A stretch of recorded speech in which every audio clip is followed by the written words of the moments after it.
abawagizi ba Freak for America, abawagizi ba Music wa Uganda, amanya n'eddoboozi Freak for America, Fresh Boy, King Kong Worldwide. Era nga nkomyewo okwongera okubategeeza ku kivvulu kye tulina abawagizi bange mwenna, abawagizi ba Music wa Uganda.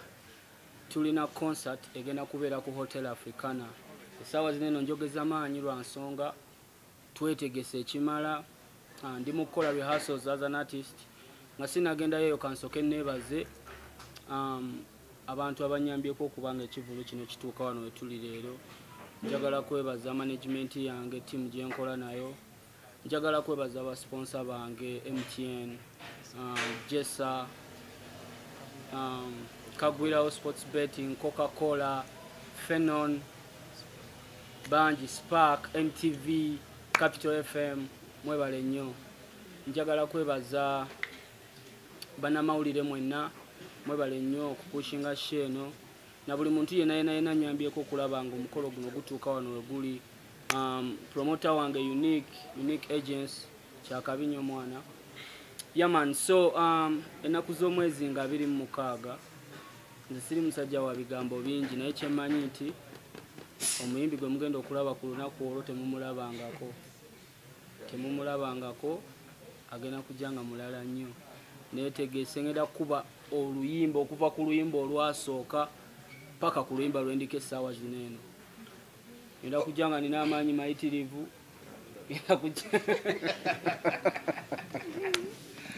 Okay.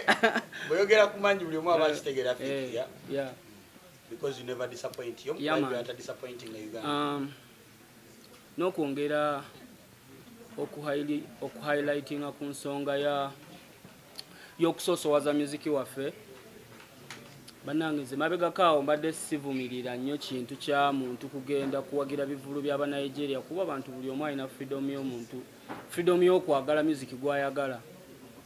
Naye kyensaba abawagizi ba music we Uganda oba abawagizi baffe abali eyo kwe kusoosowaza okujubisa ekintu ekyammwe, ekintu ekyaffe ne watabeera nze.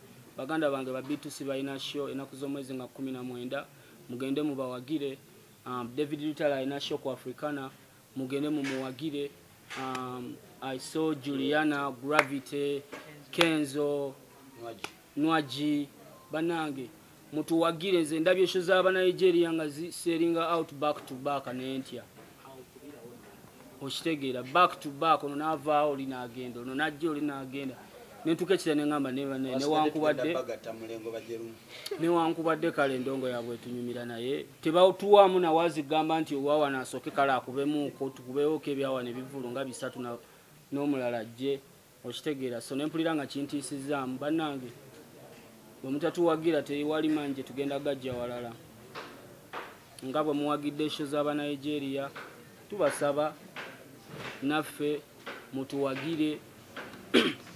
Ngate sinze nzekka, buli artist mu Uganda wakabi. Tulina talent wane ezisinga n'ez'aba Nigeria. Tuli bakabi nnyo ne support eyo kibulamu. So mbagala nnyo, mwebale nnyo.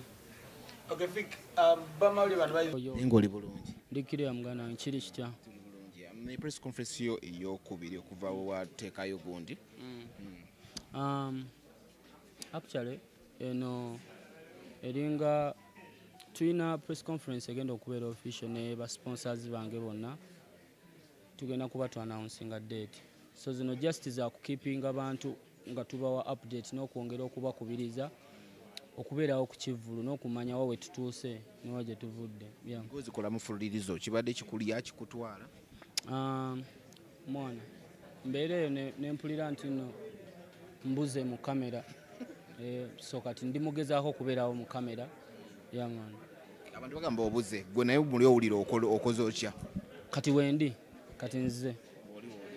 Okay, we tuba tuli kweno press conference tugambe mbuno otidde olwa shows z'aba Nigeria zizze nga zibeerawo time to time n'ogamba abantu tebaneerabira mu Nigeria n'antwalira mu show. Webale nnyo ekigambo ekyo kyeyogedde. Aba Nigeria bakubye wanene ebivulu kumukumu back to back, onavaawo oli agenda najja buli omu asitula ekisawo kya ssente n'akitwala. Ne ngamba ssente zange tezibulira mu zaabwe. omuwagizi wange asobola okugamba Fikfameka oyo kansooke ndabe Kiss Daniel n'azirya. So ndimugezaako okubeerawo nga mujjukiza nti akasente katereke ennaku z'omwezi nga 26 genda owagira abasajja abo naye tonneerabira nze wuwo nze ndi wawaka.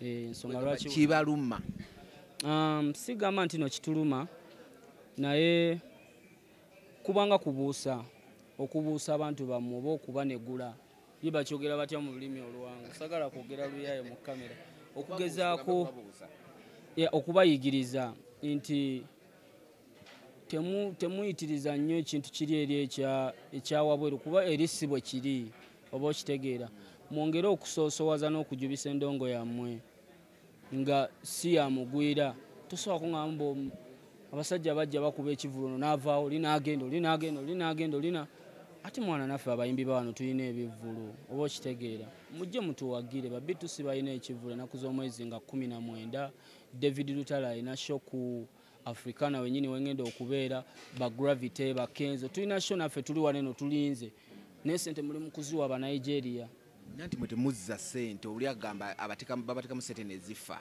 Okay, aba Nigeria bazizza ddi abantu nze ndaba bamala oziba babazisitula ne bazitwala e Nigeria. Tebazizza ate ffe tuzizza kubanga nzo ndaba wano ndabika nsasula abantu abawera 10 nze omuyimbi omu kati golooza abayimbi basasula abantu bameka nina famire nina ki omunigeria talina muntu gwasasula wano ate yazitwala Nigeria so nze ndowooza kibeera kyakabinyo we twesapootinga ngaffe abannayuganda bandi bagamba muli buli wamu fiki bajja genda kubagala okutegeka ku cricket over nga wakubye obubala nga 10 ene wabayimbi tulimu ebika waliwo ababeera buli wamu ne wabeerawo naffe abatali buli wamu kati nze mbeera we nina kubeera. awo ogambye mbuno olina we nina kubeera waliwo omuntu yavuddeyo na complaining nga mwakwata ekivulu just recently notalabikayo. Sikimanyiiko ekyo naye nina manager wange Big Sam yasaana okubuuzibwa ku ekyo ngenda kinoonyerezaako. Recently era nga kuva ku press conference gye twavaako juice wagenda UK ne Mama Africa that's when walina okuperforminga mbuno bleachinga contract ate nogenda noperforminga ku Greenland Chill ekivulu ky'omuntu omulala ataakututte.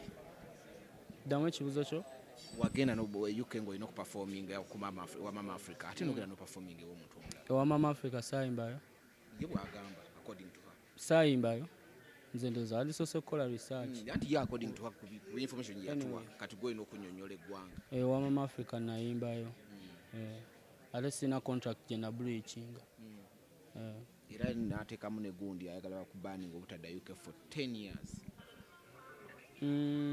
Sijja kiwa nnyo budde ekyo sagala kulimba byendowooza ye nga ye Mama Africa netulaba ne Winwaji n'avaayo n'akuwolereza n'agamba oba baali bakumye balance ko gwe naawe n'ogamba nayimba ku show y'omukyalo oyo nno munnange era singa mbadde saayimba nandigambye saayimba so nze nkola kyempulira kyemmanyi ekituufu so nze nakola kyempulira ekituufu ebisigadde akole kyayagala nga ye omuntu kowola abantu ku lunaku olulwennyini olutuufu.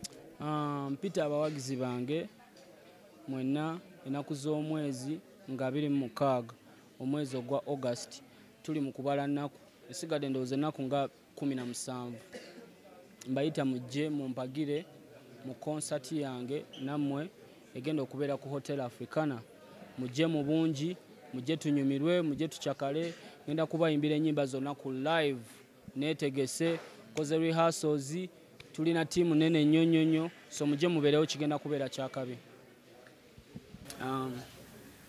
Era buli ali wano eno munnamawulire yandiyagadde okuyitayooko tugenda kuba tubayita omwomu temusobola kujja mwenna naye omwomu ayitamuko nalaba bwe kitambula naye sofa kintu tubadde tukikolera behind curtains nze natandika okurihasing emyezi ng'ena emabega neetegese okukola ebintu ku share kubanga njagala omuwagizi wa Fikfameka ategere ekituufu Fikfameka kikyali ng'alinye ku stage ate omuwagizi wa Fikfameka owaddala amanyi kikyendi nga ninye ku stage naye ekyo kyebalabyeko is like a half of what I'm going to do ku Hotel Africana.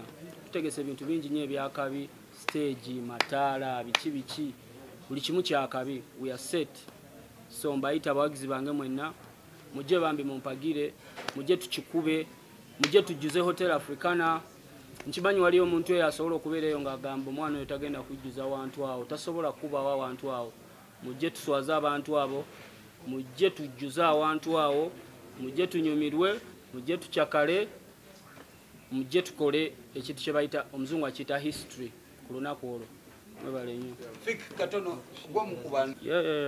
Surprise esobola n'obutabeera. Surprise is a surprise. There is a surprise act. Naye teriiko mbu begenda kuva wano begenda kuva wano. It's a surprise. Omuntu kyasobola okulaba n'agamba wow. Yeah. Musuubire ekintu bwe kiti. Abayimbi bano bokozeko kimanyikiddwa bulungi nnyo nti nze ndi kika kya muyimbi.